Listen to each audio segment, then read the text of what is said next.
안녕하세요. 박프로 박준영입니다. 오늘 참사가 하나 좀 발생을 했죠.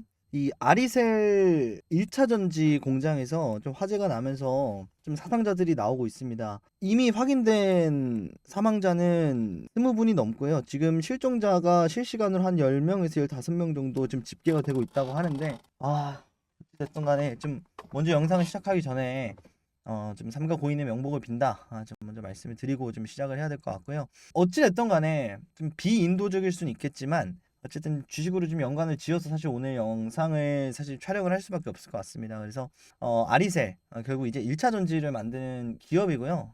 1차 전지, 2차 전지 막 헷갈리시는 분들이 계실 수 있을 것 같아서 지금 폭발 이후에 2차 전지의 약세는 사실 배제할 수 없을 것 같습니다. 그래서 우리가 내일 어쨌든 2차 전지에 관심 있으신 분들, 좀 투자를 진행을 하신 분들은 이 부분들 좀 유념을 하고 좀 접근을 하셔야 되지 않겠냐 그럼 싶고요. 어쨌든 좀 GS라든지 에스코넥, 특히나 에스코넥의 하락세가 좀 뚜렷합니다. 그래서 과거의 사례 좀 들어서 이제 앞으로 좀 방향성이 좀 어떻게 될까. 다만 하락은 회피를 할 수는 없을 것 같거든요. 그래서 왜 이게 지금 문제가 됐고 왜 2차 전지 시장에 좀 약세를 일으킬 수밖에 없는가 오늘 좀 간략하게 좀 체크를 할 테니까요. 여러분들 영상 시작하기 전에 구독, 좋아요 한 번씩만 부탁드리고요. 영상 시작하도록 하겠습니다. 화재 났었던 그 현장 내용이 커뮤니티에 좀 돌아다니기 시작을 했거든요. 잠깐 보겠습니다.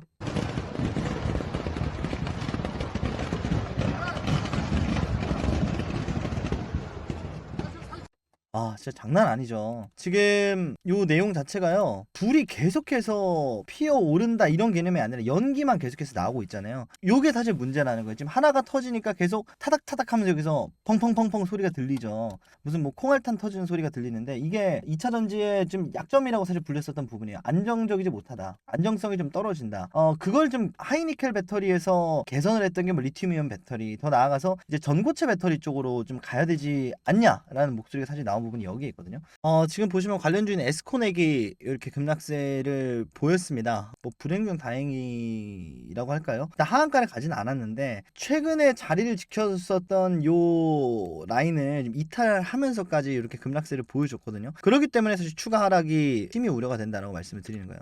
요 라인까지 열어놔야 되는 상황이거든요. 가격으로 따지면 1440원까지 단번에 뚫렸습니다. 그래서 우리가 이것만 가지고 뭐 판단을 할 수는 없겠지만 에스코넥이라는 기업의 주가가 왜 하락을 했나 이거를 보시게 되면 아리셀을 타고 들어갈 수가 있죠. 아리셀이 1차 전지를 만드는 회사예요. 2차 전지가 아니라 1차 전지거든요. 그럼 1차 전지는 뭐냐? 쉽게 말해서 건전지입니다. 건전지. 한 번 쓰고 버려야 하는 일회용 전지를 말을 하고요. 2차 전지는 충전이 가능한 겁니다. 이해되셨죠? 그런데 건전지랑은 조금은 달라요. 2차 전지와 같은 대용량의 성능을 가지고 있지만 한 번 쓰고 버리는 겁니다. 건전지는 마찬가지로 한 번 쓰고 버리지만 용량이 그렇게 크지가 않죠. 그러면 이 1차 전지가 활용되는 부분은 어디냐? 1차 전지는 뭐 전기, 수도, 가스미터기 이런 계량기기 회사에서 활용이 되고 왜 그러냐면 결국은 이 제품 안에 배터리만 갈아 끼는 게 아니라 이 제품 자체의 수명이 짧은 제품들 있죠. 주로 이제 전기, 수도, 가스, 전기 쪽에 활용이 되는 수도, 가스 이런 계량기 쪽은 아무래도 에너지가 직접적으로 측정을 하는 거다 보니까 노후화되면 제대로 된 측정이 어렵겠죠. 그러다 보니까 1차 전지로서 배터리를 계속해서 교체해주는 식으로 이렇게 판매를 하고 있다. 이렇게 좀 보시면 되겠고 더군다나요. 아리셀이 안타까운 부분은 에스코넥이 주가가 상승했었던 그 부분이 있기도 합니다. 요거거든요. 요거 에스코넥이 사우디아라비아로부터 투자 유치를 받았다. 이게 뭐냐면요. 여기가 아리셀이에요. 아리셀. 아리셀이 제조하는 1차 전지는 사우디와 중동 전역에서 스마트 그리드로 활용이 된다. 스마트 그리드가 뭐냐? 결국은 우리가 아까 봤었던 그 계량기거든요. 이 계량기로 계량을 해서 전압을 조절을 하고 여기서 들어가는 게 또 뭐냐? 변압기가 들어가죠.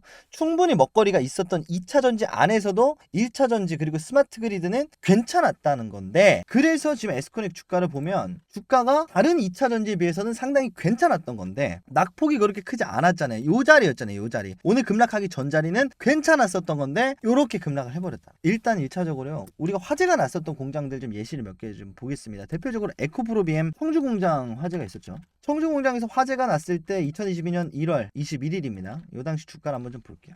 요 당시에 요렇게 급락을 한번 하죠. 요렇게. 그리고 나서 갭을 메꿉니다만 결국은 이렇게 하락을 합니다. 왜? 결국은 요걸 메꾸기 위한 추가적인 뭐 유상증자 요것 때문에 활용됐다 이런 얘기는 없어요. 근데 요거에 대한 리스크 부담감 그리고 제자리에 왔다에 대한 안도감 1차적으로 우리가 확인할 수가 있겠죠. 그리고 나서 결국은 제자리를 찾아가긴 합니다. 왜냐면 여기서 주가가 이렇게 빠지지 않았으면 이렇게 갔을 거거든요. 그렇죠? 그냥 우상향 했을 거예요. 마찬가지로 금양 공장에 화재가 났을 때 작년 8월 1일자에 불이 났었거든요. 요 날입니다. 요 날. 마찬가지로 화재 이후에 주가는 하락을 했고 제자리 왔을 때 이렇게 좀 다행이다 안도 매물들이 좀 나오면서 이렇게 주가가 하락을 했습니다. 그리고 나서 몽골광산 이런 얘기도 나오면서 이렇게 주가 하락을 하긴 했지만 결국 이제 우리가 공통적으로 알 수 있는 부분은요. 하락이 나왔을 때 부분까지 상승이 나오더라도 다시 한번 요 자리에서 저항을 준다. 요 정도까지 우리가 예측이 가능한 부분이라는 거죠. 그럼 이제 우리가 좀 에스코넥에서 대입을 할 수 있는 부분은요. 에스코넥이 이렇게 급락세가 나왔습니다. 그러면 일단 우리가 1차적으로 요 부분까지는 단기 반등을 노려볼 수 있어요. 그런데 나오더라도 요 매물대도 있고요. 전저점이죠. 두 가지 종목의 공통점이 바로 전저점에서 저항 라인을 형성을 했다라는 거니까 지금 평균 단가가 1,800원이 넘으시는 분들은 사실 좀 장기적인 싸움이 될 것 같습니다. 다만 요 아래에 계시는 분들은 수익으로 정리하실 수 있는 하나의 방법이 될 수도 있을 것 같긴 해요. 그래서 1차적으로는 요 라인까지 우리가 한번 에스코넥을 좀 보시는 것도 괜찮겠고 내지는 나는 좀 공격적으로 좀 베팅을 해보고 싶다라고 하시는 분들은요. 일단 말씀드린 것처럼 주가가 오늘 이렇게 급락을 하긴 했지만 지금 요 자리죠. 요 자리에서 반등을 보여주고 신저가를 깨지는 않았고 일단 반등은 해줬는데 일단 열려져 있잖아요. 그렇죠? 요 라인까지는 좀 지켜보다가 우리가 공격적인 베팅을 하실 분들은 적어도 요 라인까지 좀 지켜보시는 게 어떻겠냐 이렇게 좀 말씀드리겠습니다. 그래서 말씀드린 것처럼 이 두 예시가 있었죠. 금양과 에코프로비움 공장 화재가 있었던 날 2차 전지 쪽에 사실 좋은 흐름이 나오진 않았습니다. 그래서 포스트홀딩스 좀 주가를 보면요. 작년 2022년 1월이죠. 2022년 1월 주가를 좀 보면 요때죠. 마찬가지로 급락하는 모습을 보여줬습니다. 그래서 뭐 에스코넥이 사실 시가총액이 큰 기업이 아니기 때문에 영향은 덜 할 수는 있겠습니다만 결국 이제 2차 전지에 대한 그 물음표죠. 위험하다. 안정성이 부족해. 지금 2차 전지 쪽에 안 좋은 얘기가 계속해서 나오고 있잖아요. 첫 번째로는 전기로 타면 되는데 그 전기가 뭐냐 AI 쪽에서 다 훔쳐갔다고 하긴 좀 그렇고 수급세를 다 가져가서 이 전기가 이제 수요가 부족해졌습니다. 그래서 2차 전지 쪽에 필요한 전기 또한 전기값 폭등 그리고 굳이 왜 전기를 쓰냐 전기는 나중에 써. 지금은 그냥 내연기관차 타면 돼. 뭐 이런 얘기들도 나오고 아니면 너네들 이거 2차 전지 좀 나중에 하자, 얘들아. 응? 이거 미국에서도 원래 2030년까지 전부 다 바꾼다 그랬잖아요. 요것도 좀 미뤄지고. 전기차 천천히 하자. 지금 때가 아니다. 이런 얘기 나오고. 왜? 지정학적 리스크 전쟁도 있었고. 지금 인플레이션 관련된 문제도 있었고. 그래서 이런 부분들 때문이에요. 그래서 이런 거를 이제 우리가 어떻게 해야 되느냐에 따라서 이제 앞으로는 2차 전지의 방향성이 이런 악재들이 해소되는 게 사실 우선적이거든요. 근데 뭐 공장 화재 같은 경우에는 결국 제자리로만 사실 돌아오면 되는 문제이기 때문에 이 공장 화재에 대한 이 악재가 과연 내일까지 좀 시장에 전반적인 영향을 준다라고 했을 때는요.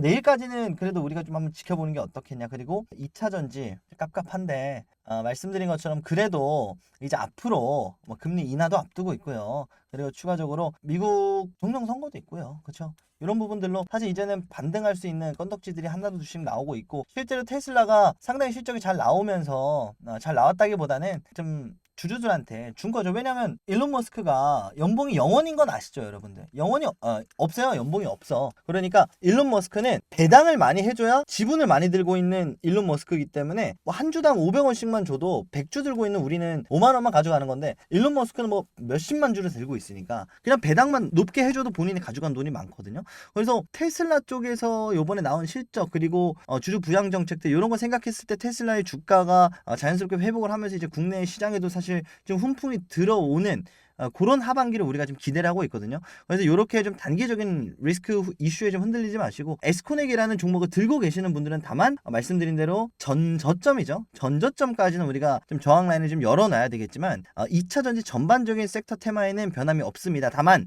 이제 안정성에 대한 문제가 제기가 될 수는 있거든요. 그로 인해서 주가가 하락이 될 수는 있거든요. 그래서 이런 것들을 좀 전략적으로 여러분들이 좀 리스크 감안을 해서 좀 공격적인 투자를 하실 분들은 좀 어느 정도 좀 기회를 활용하실 수 있지 않겠냐 싶습니다. 그래서 오늘 이렇게 좀 영상 마무리하고 좀 사태가 좀 잘 마무리가 돼서요. 이제 여러분들한테 이런 말씀을 드리는 게 저도 조금은 이제 좀 죄송스러운 말씀이 되겠습니다만 이런 거 하나하나 여러분들 꼭 체크를 하셔서 여러분들이 좀 주식 투자하시는 데 있어서 좀 스마트하게 스스로 좀 어디까지 그리고 이 리스크가 어디까지 장기적인가 단기적인가 아니면 이게 회복이 될 리스크인가 이런 부분들 충분히 판단할 수 있을 거라고 믿거든요. 여러분들 요거 꼭 체크하셔서 오늘 좀 도움들 되셨으면 좋겠고요. 오늘 저는 여기서 인사드리도록 하겠습니다. 다음 시간에 더 좋은 영상으로 인사드리도록 하겠습니다. 감사합니다.